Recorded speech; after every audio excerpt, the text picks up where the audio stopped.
La semaine dernière, je vous parlais des lettres à la fin du cours, les lettres qui sont en quelque sorte la forme élémentaire de la littérature de guerre à laquelle nous consacrons ces séances. Et je parlais de ces millions de lettres qui étaient échangées chaque jour entre la zone des armées et l'arrière. Dans tous les livres, il est question de cette énorme quantité de lettres dans tous les témoignages. Et ces lettres sont encore conservées aujourd'hui dans beaucoup de familles. Aujourd'hui, on nous parle des courriers électroniques qui sont échangés entre l'Irak, l'Afghanistan et les États-Unis, ou des SMS entre le Mali et la France. Et on a vu beaucoup de ces lettres reparaître, notamment cette année à l'occasion du centenaire. Jean Norton Crue, dont il a déjà été question à propos de son enquête de 1929 sur les témoignages, regrettait que parmi ces 300 volumes qu'il recensait, à la fin des années 20, il y ait si peu de correspondances. 12 combattants tués, disait-il, dont on ait publié de manière intégrale la correspondance. Il a ajouté quelques correspondances, quelques anthologies, mais cela lui paraissait tout à fait insuffisant. Et il en disait « Il y a en France plusieurs millions de correspondances de guerre dans les tiroirs. Sur cette masse, il n'est pas téméraire de supposer que 400 ou 500 recueils uniraient la valeur littéraire et la valeur documentaire. Espérons qu'on les publiera et qu'on les sauvera de la destruction qui les guette. » Le début de la guerre littéraire, c'est donc incontestablement cette correspondance, ce courrier. Et je terminais un peu vite la semaine passée sur deux scènes marquantes que l'on retrouve à peu près partout, deux tableaux omniprésents qui ont trait, le premier à la distribution des lettres en première ligne et le deuxième à leur dispersion sur le champ de bataille parmi les cadavres. Quelques mots de ces deux scènes. La première, celle de la distribution du courrier. On en trouve de nombreuses images, de nombreuses photographies, cartes postales. On en a une bonne description dans une lettre de Barbus à sa femme, un jour où il attend le courrier et que le courrier n'arrive pas. Il lui décrit ce cérémonial. « Je n'ai point eu de lettre hier. La dernière que j'eus était datée d'Aumont 18. Je crois que l'administration nous estampe, ma chère. Enfin, peut-être tout de même aurais-je ce soir 2 lettres. Le vaguemestre arrive à 7h15 dans sa voiture à bâche. » C'est un être noble que le vaguemestre avec sa voiture couverte. Mais il se dirige aussitôt vers la maison du commandant avec lequel il doit avoir une conversation fort intéressante et capitale, car il ne revient que 20 minutes après au poste de police où l'attendent tous les sergents de jour. Chacun reçoit un paquet de lettres et de colis pour toute la compagnie et la distribution se fait dans un local quelconque désigné par le sergent de jour. Hier, c'était à environ 1 kilomètre du poste de police, car ce village-ci, comme beaucoup de villages en général, est surtout composé d'une rue et elle est longue, la Sœur. On a ainsi lettres et colis vers 8h30 du soir. Le vaguemestre, vous le voyez, c'est un personnage considérable et redouté. C'est une autorité. Dans les livres, dans Le Feu, il dispose d'un cabriolet et chez Dorgelès, dans Les Croix de bois, d'un phaéton. Un sergent, ami de Barbus, dans les lettres, dit du vaguemestre « il a tout de la vache ». Et il l'appelle d'une expression intéressante « l'homme-lettre », homme, trait d'union, lettre. Non pas l'homme de lettres, mais ce médiateur essentiel, l'homme-lettre, c'est un terme qu'on retrouvera également dans le feu. Et dans le feu, le vaguemestre est comparé à un gendarme. J'ai déjà parlé du gendarme, personnage très important dans la guerre. La troupe se trouve prise entre deux feux, les Allemands et les gendarmes. Et voici comment ce gendarme est décrit par Barbus. C'est un haut et large homme au gros mollet et de mise confortable et soignée, comme un gendarme. Il est de mauvaise humeur, il a eu de nouveaux ordres et maintenant il faut qu'il aille chaque jour jusqu'au poste de commandement du colonel. Bon, c'est la scène qui était évoquée dans les lettres. Il y a beaucoup de ressemblances entre beaucoup de sources du feu dans la correspondance de Barbus avec sa femme. Il faut qu'il aille chaque jour au poste du commandement porter le courrier. Il déblatère sur cette mesure comme si elle était exclusivement dirigée contre lui. Cependant, tout en déblatérant, il parle à l'un, à l'autre, en passant, suivant son habitude, tandis qu'il appelle les caporaux aux lettres. Et nonobstant sa rancœur, il ne garde pas pour lui tous les renseignements dont il arrive pourvu. En même temps qu'il ôte les ficelles du paquet de lettres, il distribue sa provision de nouvelles verbales. Ce vaguemestre est encore comparé par Barbus à un conteur d'histoire, sorte de rhapsode, de récitant itinérant qui sert de truchement entre l'avant et la zone des étapes, apportant les nouvelles du cantonnement, de l'état-major pour des hommes qui sont sevrés d'informations. Et Barbus ajoute, après cette scène où on voit l'importance de ce vaguemestre, que le rituel de la distribution, c'est le moment crucial de la journée, le moment des lettres, dit-il, est celui où l'on est le plus et le mieux ce que l'on fut, avec ce rattachement par les lettres au passé, ce que l'on fut, à l'autre monde avec laquelle on en a fini et dont on est séparé, et c'est évidemment très important. Barbus, un jour sans lettre, écrit à sa femme « Je viens de rôder autour de la maison où s'est installé le vaguemestre. On parle d'une panne de la voiture. » Voilà la rumeur qui entoure ce moment important. « Misère, je suis revenu tristement m'asseoir à cette table où, sur la toile cirée, je poursuis cette conversation à bâton rompu dont vous me pardonnerez l'intense banalité. » Il y a beaucoup de questions sur ce déluge de lettres qui arrivent au front. Et la première, c'est sans doute celle-ci. Qu'en faire? Faut-il les conserver? Faut-il les renvoyer? C'est un dilemme qui est très bien posé dans un chapitre du Feu sur la comparaison des fourniments. Chacun vide son sac pour en voir le contenu, et l'un dit « Moi, je garde les lettres de ma femme, dit Blair. Moi, je les lui renvoie.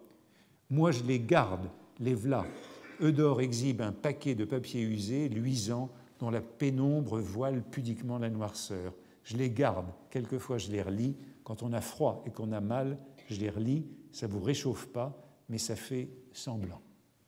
Barbus, lui, renvoie systématiquement à sa femme les lettres dès qu'il les reçoit. Il les lit et il les renvoie, accompagnés de découpures de presse, d'autres papiers, tout ce qu'il peut amasser afin de constituer des archives, une documentation qui lui servira pour le projet de livre qui est très vite conçu. On vient de me remettre votre lettre que je vous renvoie. Il ne la garde pas pour ce moment de consolation du soir. Il joint d'autres lettres. Je joins mon petit cœur à cette lettre, une lettre que je viens de recevoir et à quoi je tiens beaucoup. Elle est du sergent R qui a été blessé à Crouy, au moment où il a vu de plus près le danger.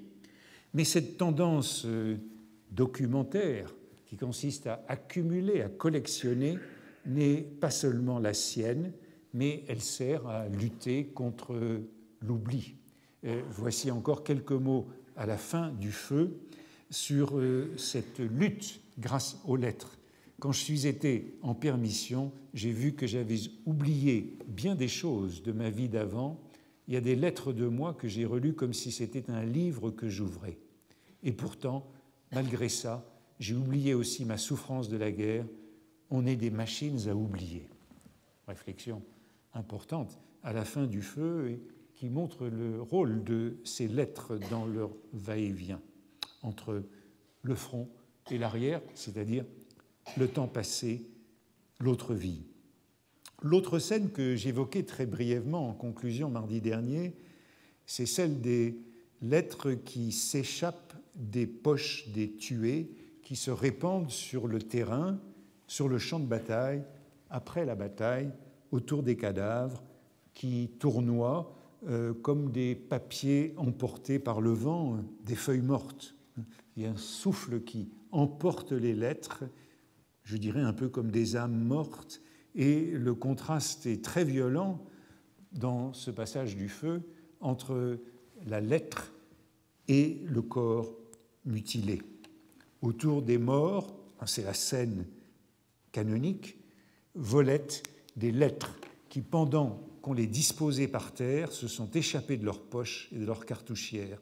Sur l'un de ces bouts de papier tout blanc qui battent de l'aile à la bise et que la boue englue, je lis, en me penchant un peu, une phrase. « Mon cher Henri, comme il fait beau temps pour le jour de ta fête. L'homme est sur le ventre, il a les reins fendus d'une hanche à l'autre par un profond sillon, sa tête est à demi retournée, etc. » Ça fait partie de ces contrastes macabres que l'on trouve souvent dans le feu, mais qui rendent bien compte de cette image du champ de bataille jonché de papier, jonché de lettres. Les lettres des ennemis tués font partie du butin de guerre avec les papiers quand on fouille les poches des morts. Et Barbus, à un moment où il est chargé de nettoyer des tranchées conquises, écrit à sa femme « Nous avons trouvé des lettres de femmes à leurs amis, plaintes sur la longueur de la guerre, la misère, etc. Des photos familiales, lettres et photos. Beaucoup de petits-enfants blonds, des notes militaires, des journaux allemands donnant des nouvelles ne correspondant pas précisément avec celles des nôtres et une profusion de brochures pieuses, livres de prières de guerre. Dans toutes les lettres, les femmes allemandes parlent abondamment du bon Dieu comme d'un ami sûr de l'Allemagne. » Et dans cette sorte de manie documentaire qui est celle de Barbus, que fait-il ? Il envoie ces lettres allemandes à sa femme pour qu'elle les conserve aussitôt. Et il les traduit en germaniste pour qu'elle en perçoive le sens. Et un peu plus loin, dans ce même épisode de nettoyage de tranchées, cette observation, je vous adresse, 6 juin, une lettre qui voltigeait à côté de moi, sans doute une lettre en allemand, tandis que je traçais les derniers mots. Il est infiniment probable que le destinataire est tué à l'heure actuelle. Il y a donc ce rapprochement qui est constamment fait entre ces lettres qui volent et la mort. Dans le livre de Genevois, sous Verdun, toute autre tonalité, les premières lettres qui sont mentionnées sont, là aussi, celles de soldats allemands morts dès le 14 septembre 1914, qui ont laissé ces infimes restes et que Genevois, comme Barbus, traduit, même réflexe, traduire ces lettres. Sur la chaussée détrempée, et là il y a une liste très intéressante, des journaux gisent, des cartes postales, des lettres. Je ramasse une photographie. Journaux, cartes postales, lettres, photographies, c'est véritablement cette écume de la guerre. Je ramasse une photographie au dos de laquelle une femme a écrit des lignes serrées. Je lis « Mon Pierre, il y a bien longtemps que nous n'avons eu de tes nouvelles et me voici très inquiète, mais je pense que bientôt vous aurez d'autres victoires et que je te verrai revenir glorieux à Tölz. Quelle fête alors pour tous !» Et plus loin, le petit a grandi, il devient fort, tu n'imagines pas comme il est mignon, ne reviens pas dans trop longtemps, car alors il ne te reconnaîtrait plus.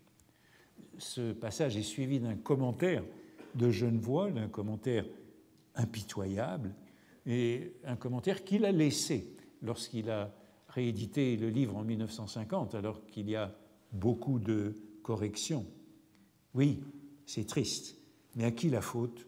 Pense à nos morts de tout à l'heure, au capitaine jeté presque en travers de la route. Qu'a-t-il fait? De quoi était-il capable? Ce Pierre, ce Boche, dont la photographie montre le front bas, les yeux froids, la mâchoire lourde, et qui appuie sa main formidable au dossier du fauteuil sur lequel est assise, souriante et nulle, sa femme.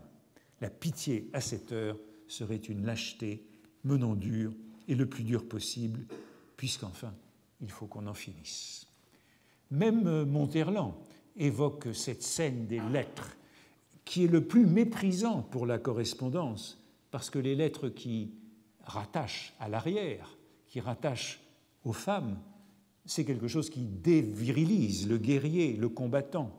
Et pourtant, il se montre sensible à ce tableau. Les hommes se pressaient autour d'un sac de Wagmestre Boche, laissé ouvert, chacun, emportant chacun une lettre dont il ne saurait lire un mot. Ces lettres qui sont un butin, une prise de guerre.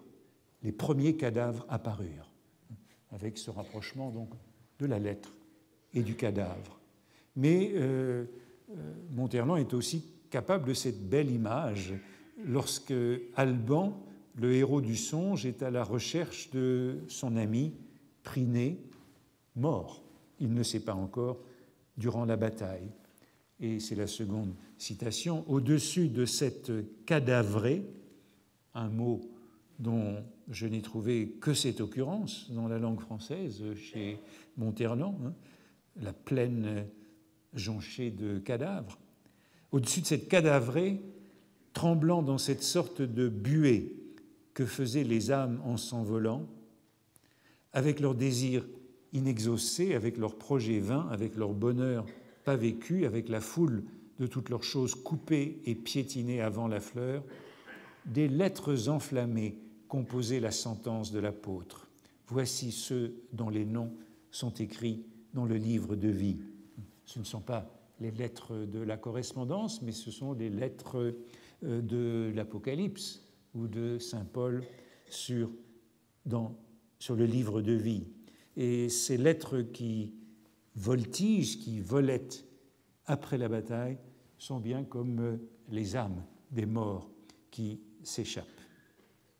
Le service postal, je vous le disais la semaine dernière, s'est organisé à l'automne de 1914 avec un souci du moral des troupes.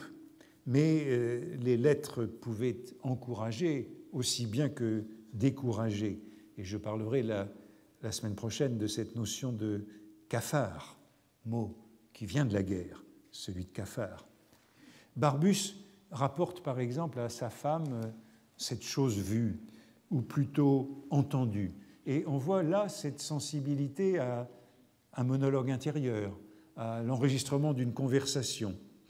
L'autre soir, avant de m'endormir, j'étais admis attentif à l'espèce de monologue d'un soldat qui lisait à mi-voix une lettre de sa femme et d'un ton désespéré commentait les moindres phrases. « Soigne-toi bien, mon ami, pense à toi, dis-moi tout ce qui te manque, etc. » Il murmurait, si ce n'est pas à pleurer de lire des choses comme ça, si ce n'est pas à se casser la tête. Ce pauvre type semblait un fou et me faisait profondément pitié. Dans les Croix de bois d'Orgelès, l'un des personnages de Machy, qui est le plus proche du narrateur, attend une lettre de son amie, Suzy. Et pour être plus proche de cette lettre, pour la recevoir, il s'est porté volontaire pour la corvée. Prend les babilles. On avait vu le mot de babillarde la semaine dernière chez Sandrard. Voilà ce mot de babille pour désigner les lettres. Prends les babilles de Machy, je vais toucher le cric, la gnôle, l'eau de vie, les lettres et le cric. Les lettres, Gilbert n'était venu que pour cela. Il avait demandé à aller à la soupe 4 heures aller et retour dans la boue gluante des boyaux pour être sûr d'avoir la lettre de Suzy, la chercher lui-même dans le tas du fourrier. Cela faisait 5 jours qu'il n'avait rien reçu d'elle, 5 nuits qu'il rageait au créneau contre le vaguemestre, le fourrier, les cuistots. Cette litanie des petites autorités. Tous ceux qui devaient lui voler son courrier. Ce soir, n'y tenant plus, il s'était offert pour la corvée. Et lorsqu'il obtient sa lettre, eh bien, Gilbert était heureux en prenant son paquet. Il avait tout de suite reconnu la large enveloppe de Suzy qui dépassait. Une bouffée de bonheur lui était montée à la tête. Maintenant qu'il avait sa lettre dans sa poche, il n'était plus pressé de la lire. Il ne voulait pas dépenser toute sa joie d'un seul coup. Il la goûterait à petits mots, lentement, couché dans son trou, et s'endormirait avec leur douceur dans l'esprit. Souvent, on retrouve cette procrastination, ce retard qui est mis à ouvrir la lettre, et puis bien entendu, au moment où elle est ouverte, elle provoque la déception et la mélancolie lorsque Suzy, dans ce cas, raconte sa vie à l'arrière.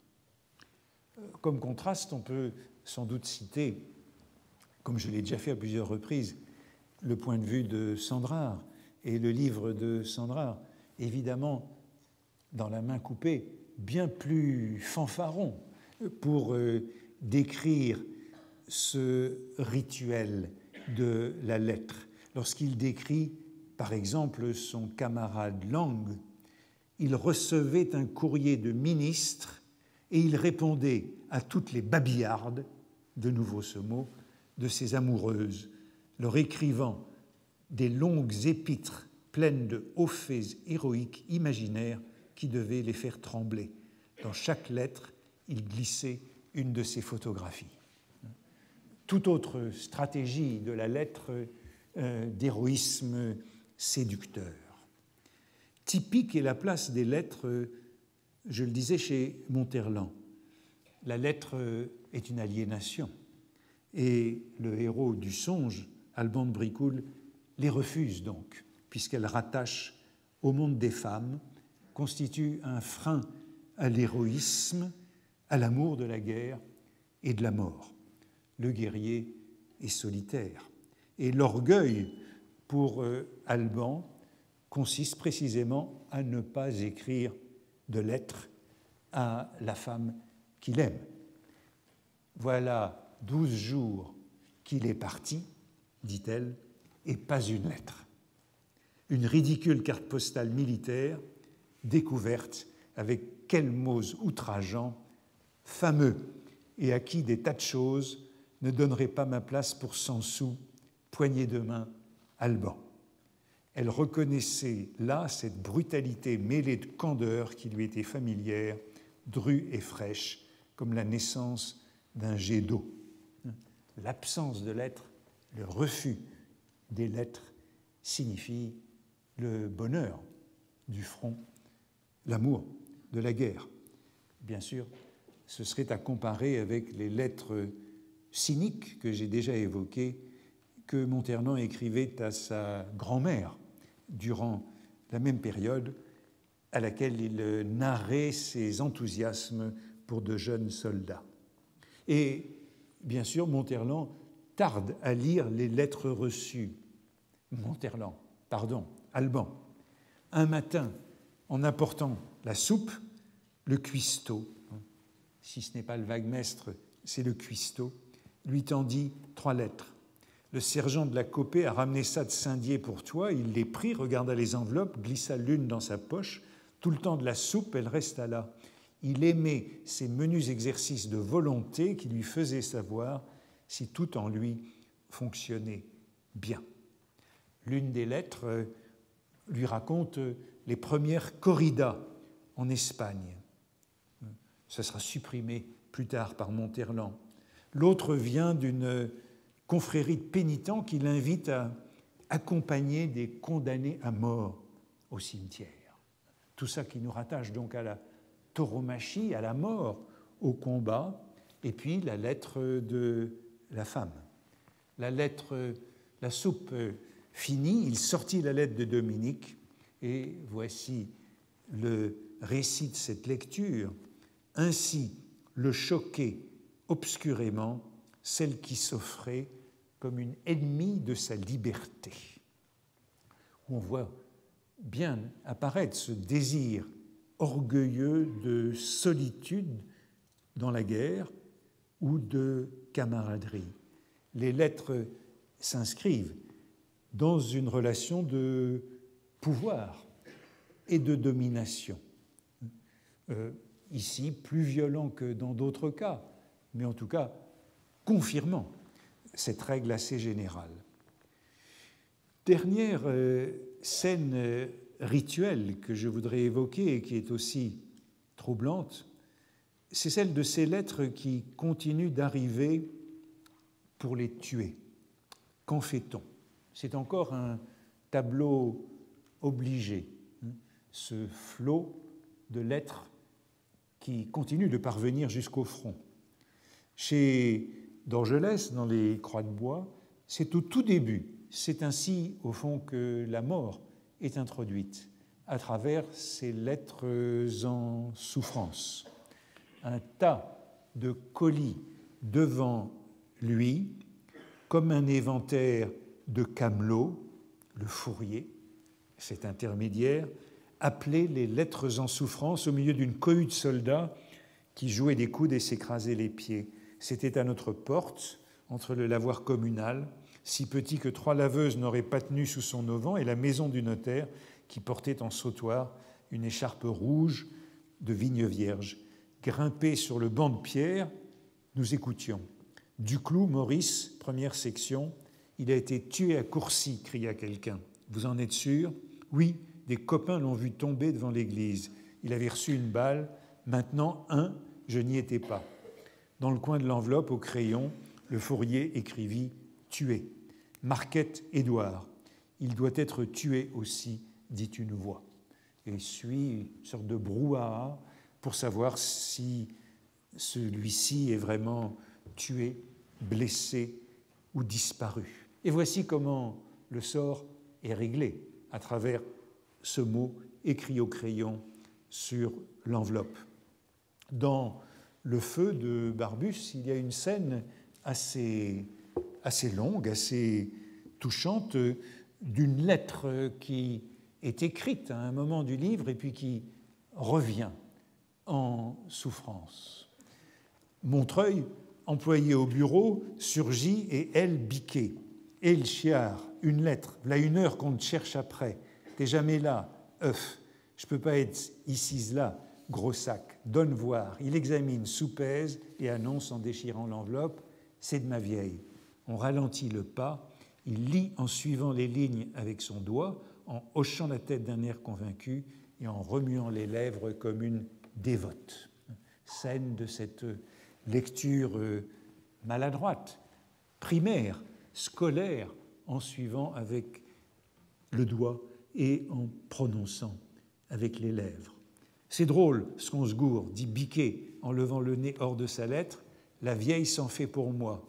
Il me montre un passage de la missive maternelle. Quand tu recevras ma lettre, épelle-t-il, tu seras sans doute dans la boue et le froid, à n'avoir rien, privé de tout, mon pauvre Eugène. Il rit. Il y a 10 jours qu'elle a marqué ça, elle n'y est pas du tout. On n'a pas froid, puisqu'il fait beau depuis ce matin. On n'est pas malheureux, puisqu'on a une chambre au bouleté. On a eu des misères, mais on est bien maintenant. Et troisième temps de cette petite scène, il lui répond. Biquet s'installe à la table comme un monsieur pour répondre. Il dispose avec soin et vérifie le papier, l'encre, la plume, puis promène bien régulièrement, en souriant, sa grosse écriture le long de la petite page. Tu rigolerais, me dit-il, si tu savais ce que j'y ai écrit à la vieille. Il relit sa lettre, sans caresse, se sourit. Exemple donc de cette scène d'écriture scolaire d'ancien élève de l'école primaire qui sait faire une rédaction. Or, l'ironie veut que cette lettre revienne à l'escouade, 200 pages plus loin dans le livre, après la mort de Biquet, l'être perdu, l'être en souffrance qui n'a jamais rejoint sa mère. Donc cette lettre, dans les deux épisodes, est liée à l'ironie du sort. La lettre qui tombe, qui arrive au mauvais moment, qui ne correspond plus au moment vécu, et cette lettre qui revient lorsqu'il est mort. C'est un cycliste qui apporte la lettre. C'est toi, n'est-ce pas c'est toi, n'est-ce pas, me dit-il, qui prend les lettres de Biquet qui est décédé. Oui, voilà un retour. L'adresse affiche le camp. L'enveloppe exposée sans doute à la pluie sur le dessus d'un paquet s'est lavée sur le papier séché et effrité. On ne peut plus lire l'adresse parmi les moirures d'eau violacée. Seule a subsisté, lisible dans l'angle, l'adresse de l'expéditeur.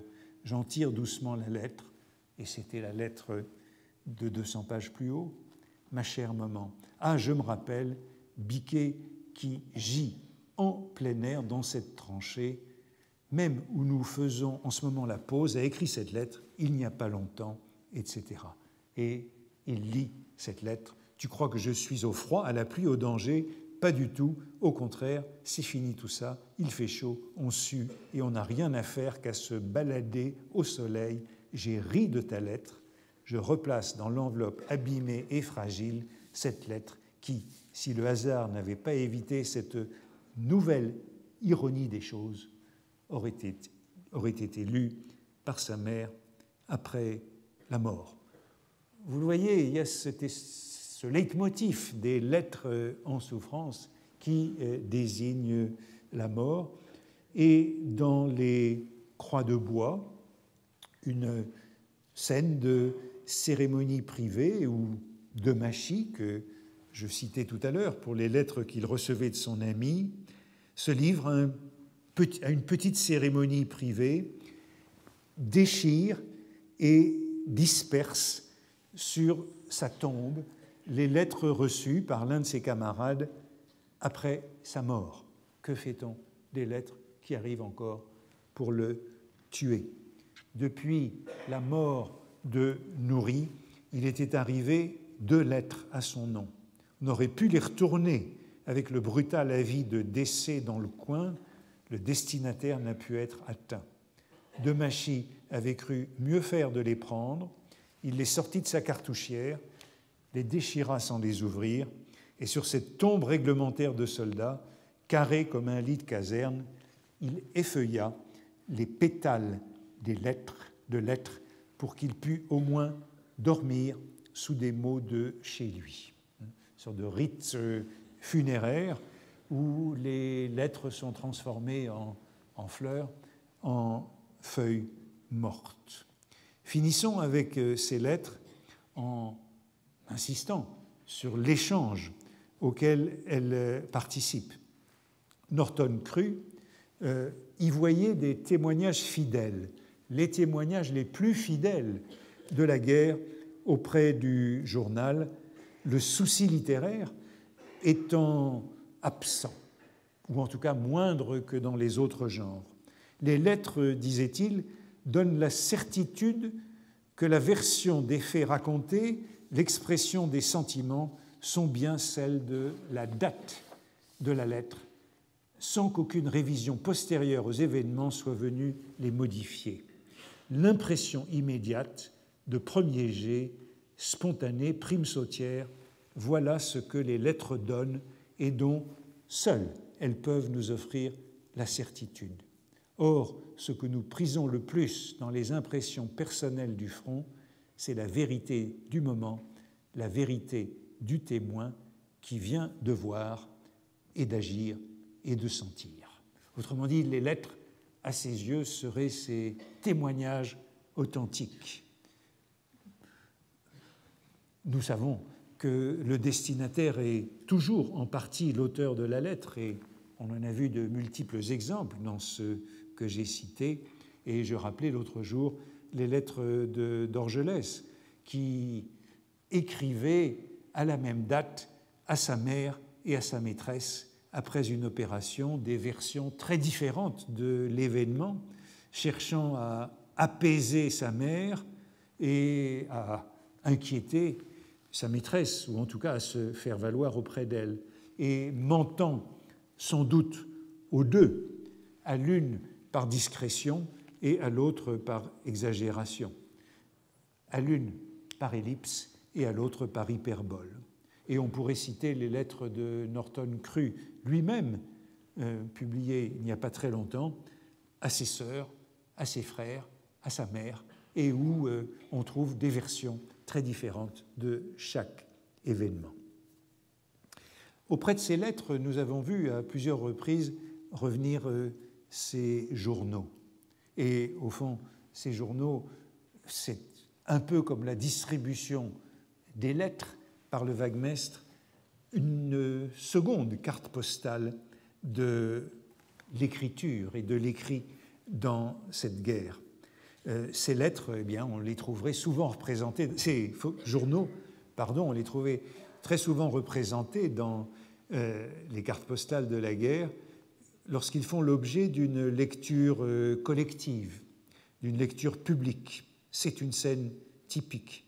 Elle est notée, par exemple, par Jean Paulhan dans Le guerrier appliqué, lorsqu'il décrit la vie de cantonnement au repos. Journaux lus à haute voix, étincelles des brasiers, visites que se font les voisins courbés. La lecture publique du journal fait partie de cette sociabilité du cantonnement. Et à chaque fois que la lecture des journaux est évoquée, vient avec elle l'ambivalence des soldats, qui est au fond l'exacerbation de notre réaction ordinaire devant la presse.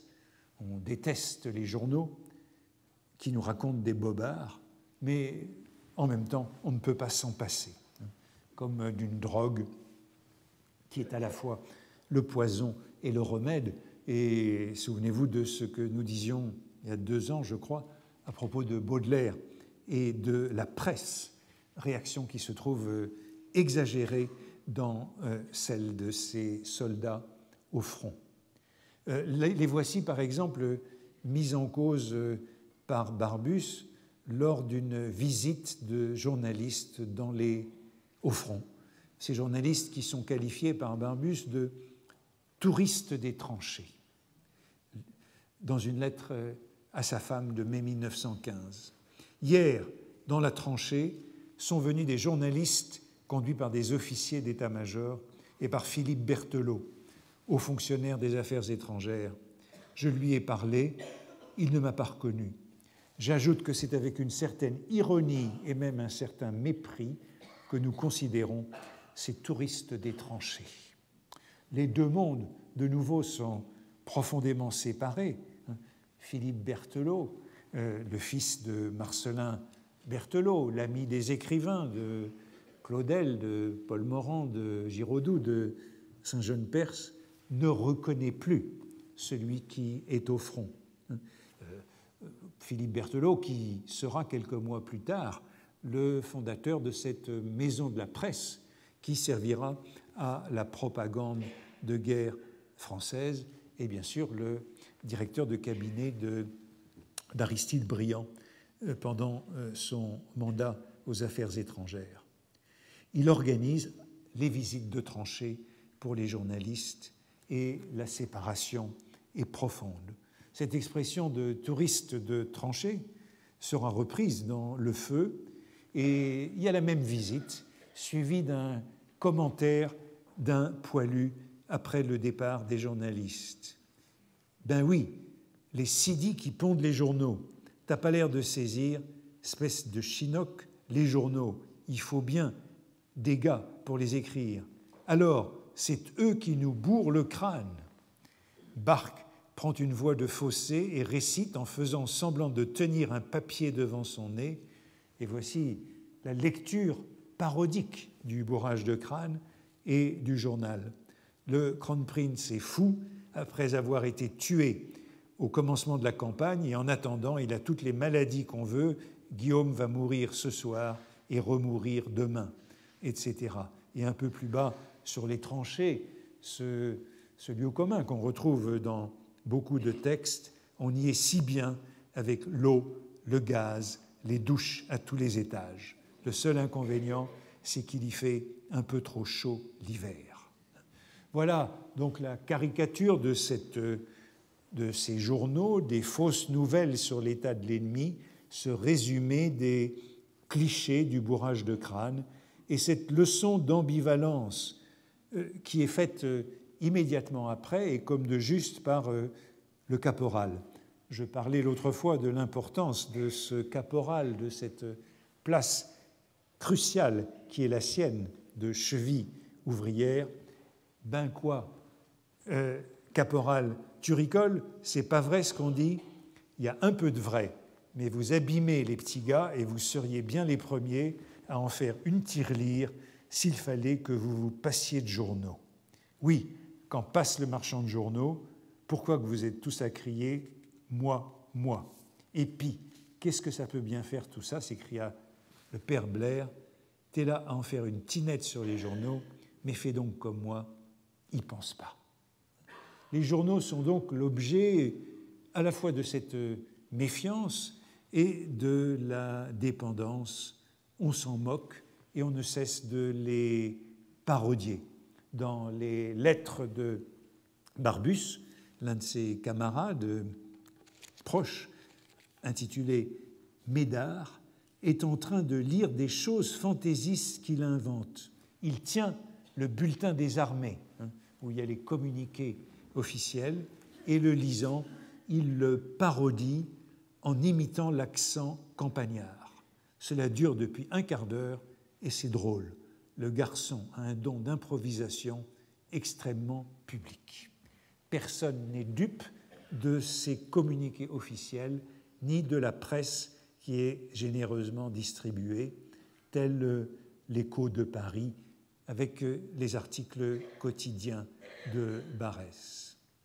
Peut-être que c'est le moment de faire un sort à cette expression de Barbus qu'on a vu employer, celle de bourrage de crâne. L'expression de bourrage de crâne est partout. Elle est née de la guerre, comme beaucoup de ces expressions qui sont restées dans la langue.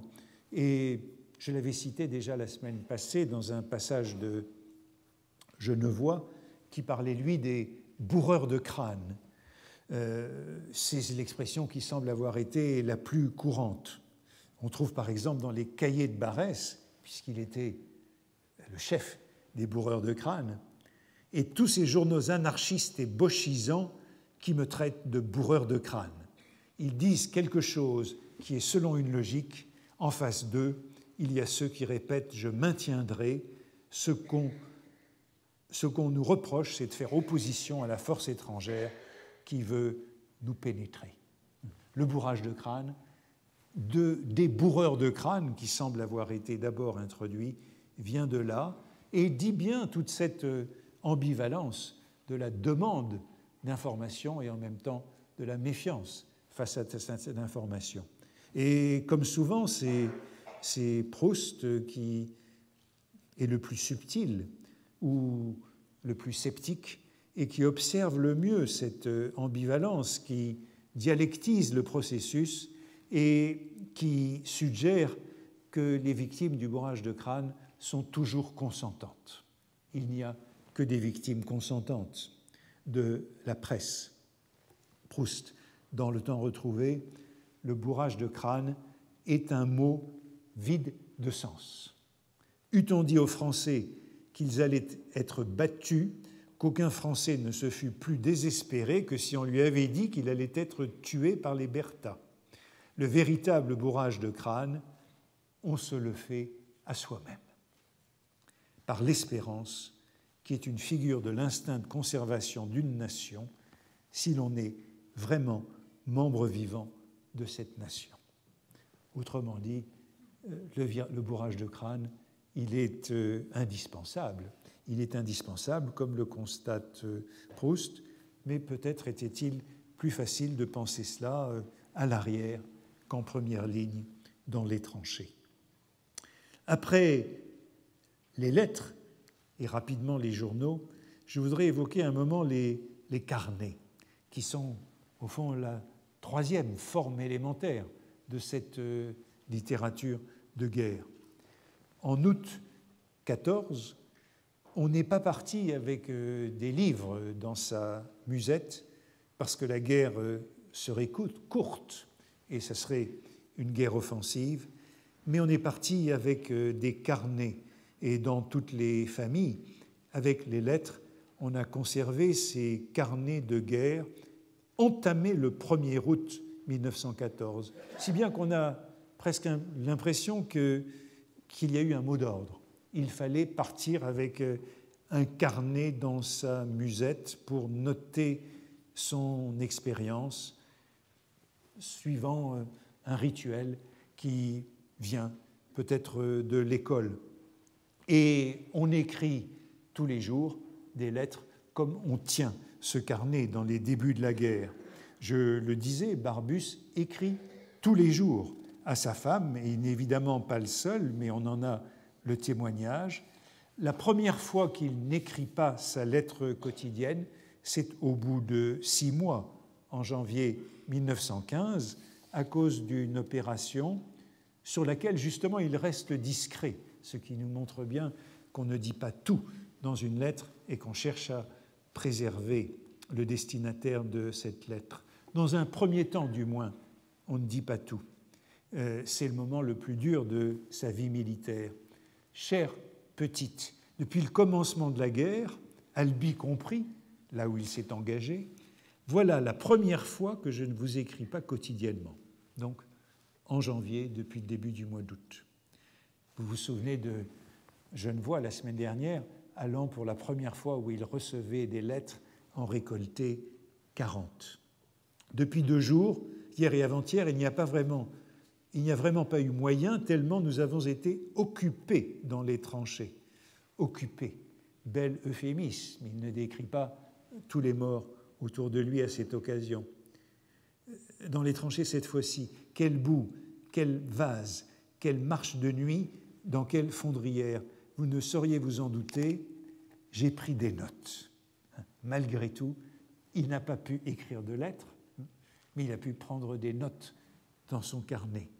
Et le carnet, nous le connaissons. J'ai pris des notes pour rédiger tout cela en détail. Je le ferai à tête reposée à notre premier moment de loisir. Mais à l'heure actuelle, nous sommes encore archi-bousculés. La réserve de cet archi-bousculé ou de cet occupé, et en même temps les notes au crayon, non pas à l'encre. Et Barbus, comme tant d'autres, a un carnet ouvert le 1er août 1914, lui servant de documentation pour l'écriture. Et il écrit un peu plus tard à sa femme, dès le printemps 1915, « Comme documentation sur la guerre, je suis riche, je vous assure. » Documentation, tout ce qu'il lui a envoyé petit à petit, les lettres, les archives, les expressions qu'il note dans son carnet. Et il possède un stylo, luxe du stylo plume dans la guerre, qu'il perd un jour dans une activité de nettoyage. Oui, j'ai perdu mon stylo en bossant avant-hier dans la plaine pour creuser un boyau. Il glissa dans la luzerne. J'en ai demandé, ou plutôt commandé un autre. En attendant, et vu les lenteurs interminables des transmissions postales, j'écris au crayon encre, originaire d'Albi. Entre le crayon et le stylo plume, il y a le crayon encre pour les moments où on ne dispose pas de mieux. Il y aurait sans doute une étude à faire sur ces instruments d'écriture dans la guerre. Un certain nombre de ces anciens combattants passeront beaucoup de temps après la guerre à repasser soigneusement à l'encre les lettres qu'ils avaient dû écrire au crayon pour qu'elles se conservent plus longtemps. C'est par exemple ce que fera Norton Cru, dont les lettres au crayon sont repassées à l'encre. Le stylo à plume dont dispose Barbus, c'est un stylo à réservoir et au fond c'est un instrument très récent, très moderne, inventé à la fin du XIXe siècle et dont beaucoup disposent déjà dans les tranchées. C'est seulement depuis une date récente que le stylo-plume ne bave plus. Et Barbus écrit à sa femme, refusant une proposition de ce qu'il appelle un stylo aquatique. Je ne sais pas très bien ce que c'est. Merci pour le stylo aquatique. Merci, non. Je me demande si ce n'est pas un stylo Waterman, tout simplement. Certes, cela doit être intéressantissime, mais le mien, comme vous le voyez, en cet instant même où vos chers petits grands yeux sont fixés sur ceci, fonctionne très louablement. Mais pourquoi ne l'achèteriez-vous pas pour vous-même, ce style haut, comme l'homme-lettre? Il y a beaucoup dans toute cette correspondance sur le matériel d'écriture. Dans toutes ces correspondances, c'est évidemment essentiel pour pouvoir écrire. Barbus écrit encore à sa femme « Je suis, comme vous voyez, pauvre de papier ce matin. » Dire que, auparavant, je gaspillais le papier à lettres dans les temps lointains où je ne savais pas me tenir à bicyclette ni rouler une cigarette. Et chez Paulan, dans Le guerrier appliqué, on a cette petite notation sur les instruments d'écriture, importante elle aussi. Mast, son héros, lui, n'a pas encore de stylo-plume et manque parfois de plume. Godinot, le cycliste, importance du cycliste et de la bicyclette comme élément de truchement entre l'avant et l'arrière, devait me rapporter de Compiègne, il allait faire les achats de la compagnie, du papier, un porte-plume et un encrier pliant, un encrier portatif en cuivre avec un réservoir de verre pour ceux qui n'ont pas encore de stylo-plume. Et vous voyez le désir de ces instruments, je les pensais et les retournais en imagination de toutes les manières et me charmais de leur attente pendant un jour. Ce rêve du porte-plume au cantonnement. Sans doute faudrait-il, à propos de ces instruments d'écriture, évoquer aussi l'appareil photographique, qui est un instrument de documentation formidable. Barbus en a un au front, comme Sandrard et comme beaucoup de soldats. Dès le 14 février 1915, il réclame, à un moment où il est en première ligne, il réclame un appareil photo à sa femme et il veut un Kodak. Il écrit à son éditeur en lui réclamant un petit Kodak. Je regrette de n'avoir pas à ma disposition un Kodak quelconque. Et il en veut à son éditeur qui ne lui en envoie pas. Quelle occasion unique il perd pour les illustrations des futures publications. Il est en train de penser à son livre et à ses illustrations. Et son ami Médard, dont j'ai déjà parlé, qui est sergent, lui aussi cherche un appareil photographique à pellicule.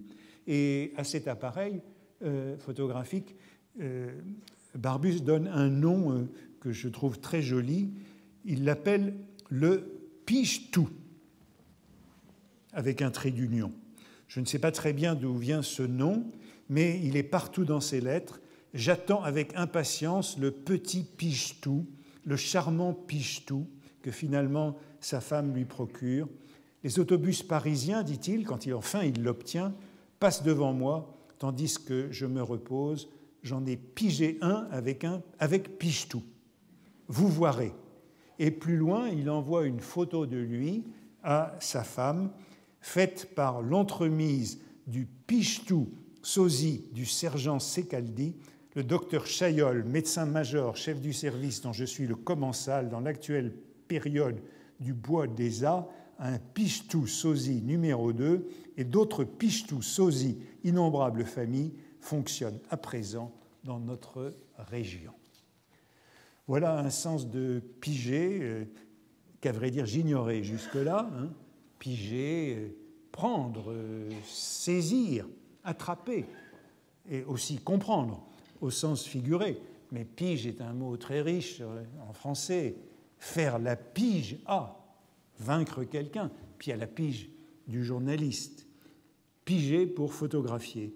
Je l'ignorais, mais je crois comprendre que cela existait. C'était le terme du temps de cette guerre.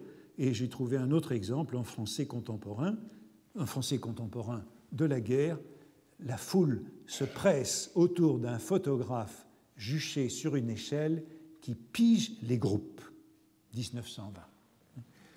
Et dans Le Feu, on a cette très belle expression qui combine ces différents sens. C'est au moment d'un passage d'une compagnie de territoriaux, donc des vieillards, et l'un des soldats dit « Non, mais pige-moi la photographie de ce petit bas du cul. » Pige-moi la photographie de ce petit bas du cul. Donc piger c'est le visage lui-même, plutôt le bas du cul, qui devient la photographie. On prend donc des notes partout, y compris avec des pige-tout. Et Barbus, bien sûr, y fait allusion dans ce célèbre chapitre sur les gros mots du feu, ces gros mots qui étaient censurés dans son feuilleton de l'œuvre, ce qui le mettait en rage. On les remplaçait par des synonymes atténués, puis après ces protestations par des points de suspension, si bien qu'il a introduit ce chapitre crucial sur les gros mots. C'est un chapitre qui devait marquer Céline et qui n'est pas sans importance pour le populisme dans la littérature française de l'après-guerre. Dis donc, toi qui écris, tu écriras plus tard sur les soldats, tu parleras de nous, pas. Mais oui, fils, je parlerai de toi, des copains de notre existence. Dis-moi donc, il indique de la tête les papiers où j'étais en train de prendre des notes. Le crayon en suspens, je l'observe et l'écoute. Il a envie de me poser une question. Dis donc, sans te commander, il y a quelque chose que je voudrais te demander. Voilà la chose. Si tu fais parler les Troufions dans ton livre, est-ce que tu les feras parler comme ils parlent, ou bien est-ce que tu arrangerais ça en loose-doc, ces rapports aux gros mots qu'on dit. Présence des gros mots qui fait problème, puisqu'ils sont censurés à cette date dans l'œuvre et que Barbus se débat avec la direction du journal. C'est l'occasion d'une petite digression sur cette démocratie des tranchées, ou cette illusion de démocratie dans les tranchées, sur le brassage social, l'abolition des frontières de classe, la fraternité du front.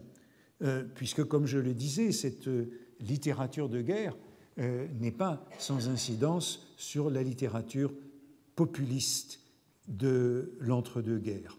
Il y a eu et plus tard sur l'œuvre de Céline ou de Giono. Il y a eu un livre intéressant publié à l'automne dernier, 2013, sur le sujet que vous avez peut-être vu passer, de Nicolas Mariot, intitulé « Tous unis dans la tranchée, les intellectuels rencontrent le peuple ».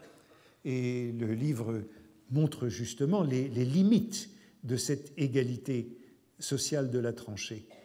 Barbus, qui est un simple soldat, qui refuse de passer caporal, qui garde ses distances avec les officiers, n'en fréquente pas moins systématiquement les sous-officiers, ces deux sergents que j'évoquais, Médard et un autre. Et ce sont des mobilisés, ce ne sont pas des sergents d'active, mais c'est auprès d'eux qu'ils popotent, comme on dit.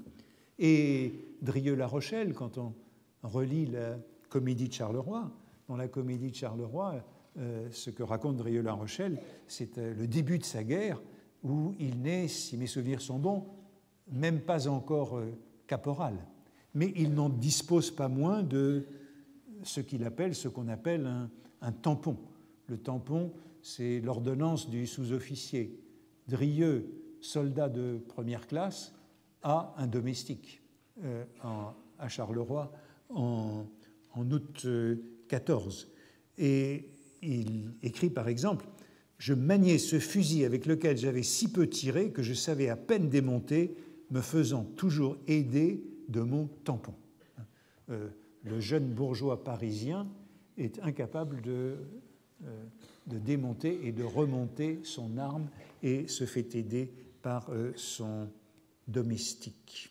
Limite donc de cette démocratie de la tranchée, et dans Le Feu, dans le feu. Il y a un passage qui avait particulièrement scandalisé Norton Crue, où Barbus écrivait ceci, pas de profession libérale parmi ceux qui m'entourent. Des instituteurs sont sous-officiers à la compagnie ou infirmiers. Dans le régiment, un frère mariste et sergent au service de santé, un ténor cycliste du major, un avocat secrétaire du colonel, un rentier caporal d'ordinaire à la compagnie hors rang. Ici, rien de tout cela. Nous sommes des soldats combattants, nous autres. Il n'y a presque pas d'intellectuels, d'artistes ou de riches qui, pendant cette guerre, auront risqué leur figure au créneau, sinon en passant ou sous des képis galonnés. Déclaration de Barbus contre laquelle Norton Crue s'est levé violemment et qui, en effet, est largement erronée puisqu'il n'y a pas de milieu dans la population française où il y ait eu plus de morts que parmi les élèves de l'école normale supérieure de la rue d'Ulm. 50% des élèves qui ont réussi le concours entre 1910 et 1913 sont morts à la guerre. Nulle part on ne trouvera la même proportion qui s'explique par le fait qu'ils se sont tous retrouvés comme des jeunes officiers d'infanterie. Il n'y a pas eu de catégorie sociale qui a été plus anéantie que les jeunes normaliens des promotions des années 1910 à 1913. Oui, par exemple, les polytechniciens ont été beaucoup épargnés puisqu'ils étaient dans l'artillerie et que la proportion des morts dans l'infanterie parmi les soldats, c'est un quart des soldats, un tiers des officiers et la moitié des normaliens. Le souci de Barbus, c'est donc de ne pas avoir l'air bourgeois dans les tranchées, mais l'écriture, la tenue d'un carnet, c'est incontestablement un signe de classe, de social standing, comme dit Norton Crue, qui est anglophone. Et je terminerai sur l'évocation de ce moment de douceur du foyer de Genevois, écrivant son carnet en pleine guerre en octobre 14 dans une maison occupée où on peut reconstituer un peu d'intimité. Maintenant, la porte fermée, je suis seul.